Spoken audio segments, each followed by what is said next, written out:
Eh bien, bonjour à toutes et à tous. On se retrouve pour un nouvel épisode des Cafés 2.0. Ce matin pour un sujet un peu moins sexy, mais tout aussi utile et important qu'hier.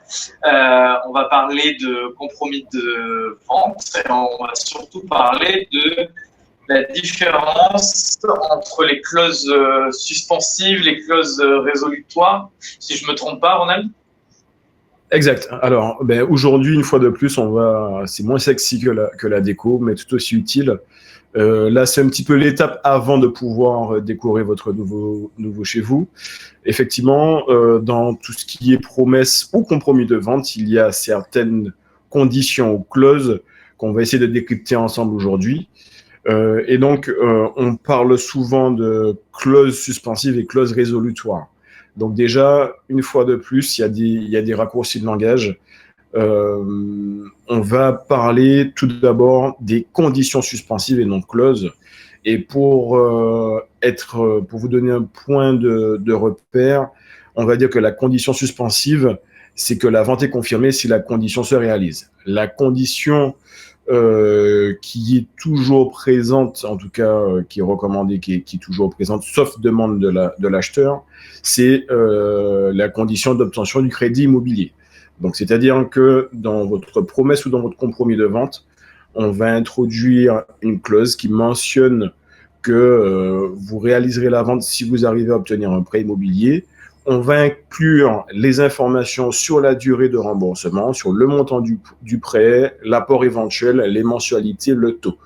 Et ça vous donnera l'occasion d'aller faire votre demande effectivement auprès de au moins 2 à 3 banques. Et d'ailleurs, si toutefois, pour faire jouer la clause, c'est-à-dire qu'elle ne se réalise pas et de récupérer en temps normal votre dépôt de garantie, il faudra justifier dans un délai de 2 à 3 mois le refus par 2 ou 3 banques aux mêmes conditions indiquées que le compromis. Donc ça, j'insiste dessus. Donc avant d'aller signer votre promesse ou votre compromis de vente, c'est bien de faire le point avec votre banquier, votre courtier, pour voir un petit peu dans quelle mesure il serait prêt à vous accompagner pour vous rapprocher au plus de ce qui va vous être proposé en termes de prêt, pour que ce soit renseigné dans votre promesse ou votre compromis de vente. Ensuite, toujours lié au financement, là aussi, le cas où vous devez déménager, vous avez un logement que vous devez vendre avant l'acquisition de votre futur logement. Donc, on pourra introduire une clause où vous indiquez le prix d'achat le prix plancher auquel vous allez accepter de réaliser votre vente. Et en général, on vous laisse à peu près 6 mois pour que la vente de votre logement soit réalisée pour pouvoir acheter le nouveau. Donc, si effectivement dans le délai imparti, vous n'arrivez pas à vendre votre logement précédent, du coup, la clause ne se réalise pas et donc vous n'achetez pas le nouveau logement. Ensuite, une clause aussi, on ne peut pas y échapper, c'est la clause de préemption, c'est-à-dire qu'il faut qu'il n'y ait pas de préemption, c'est-à-dire que au moment de la signature du compromis chez le notaire, il y a la clause de préemption intervient, c'est-à-dire que la mairie ou autre organisme d'État peut se porter acquéreur du bien ou du terrain pour y construire un bien logement ou un aménagement public. Et donc, c'est ce qu'on appelle la DIA, la fameuse déclaration d'intention d'aligner. D'ailleurs, le service, pendant le Covid, la crise du Covid, tous les services de l'urbanisme de la mairie sont fermés. C'est ce qui bloque aussi pas mal de ventes. Donc, il faut que la mairie réponde. Elle a 2 mois pour le faire en disant oui, ça m'intéresse, je souhaite acheter, non, ça ne m'intéresse pas. Et si au bout des 2 mois, la mairie ne répond pas, on dit que le droit de préemption est purgé, donc la vente peut être conclue avec l'acquéreur. Donc là, c'est une clause qui est essentielle et pour le coup, aujourd'hui, bloque un petit peu les transactions en cours, puisque au niveau des arrêts qui ont été rendus, tout délai a été suspendu au 17 mars et jusqu'à la fin du confinement sanitaire qui est prévu au 25 juin. Donc ça veut dire que jusqu'au 25 juin, ce délai ne peut pas être purgé, sauf s'il a été purgé juste avant le confinement. Autre chose également qui est souvent, ça c'est des clauses usuelles, c'est tout ce qui concerne les servitudes. Donc effectivement, si vous découvrez une servitude qui n'avait pas été mentionnée, que vous n'êtes pas au courant, ça vous permet de ne pas vous positionner sur le bien. Et puis sur tout ce qui est terrain ou même sur de la rénovation, si vous avez un projet de construction ou de grosse rénovation, la clause d'obtention de permis de construire est recommandée. Et dans ce cas-là, il y a un délai qui est relativement long qui est accordé pour que vous ayez le temps de faire les démarches auprès des instances administratives et de pouvoir avoir l'autorisation.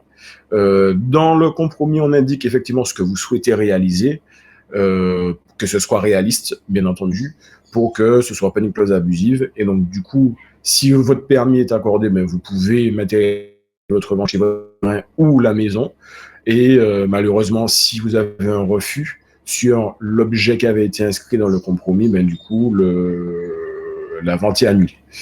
Et puis ensuite, il y a autre chose qui peut être rajoutée, la date de la vente. Donc, c'est-à-dire que on peut, comme on l'avait vu la semaine dernière, indiquer une vente longue, c'est-à-dire qu'au moment de la signature, on laisse un délai au vendeur de pouvoir déménager, de remettre le logement a posteriori de la signature chez le notaire. Et puis, l'une des clauses aussi essentielles, c'est l'indemnité de mobilisation, plus connue sur le dépôt de garantie, qui est entre 5 et 10% du prix de vente du bien. Et on a un délai effectivement pour verser ce dépôt de garantie. Les us et coutumes veulent que ce dépôt soit versé avant la signature du compromis de la promesse de vente, ce qui permet de rassurer le vendeur et de prouver au vendeur que vous souhaitez réaliser votre recherche de financement et les autres conditions qu'on a vues précédemment dans un délai acceptable. Et si toutefois vous ne respectez pas ces engagements, du coup, le dépôt de garantie est reversé au vendeur.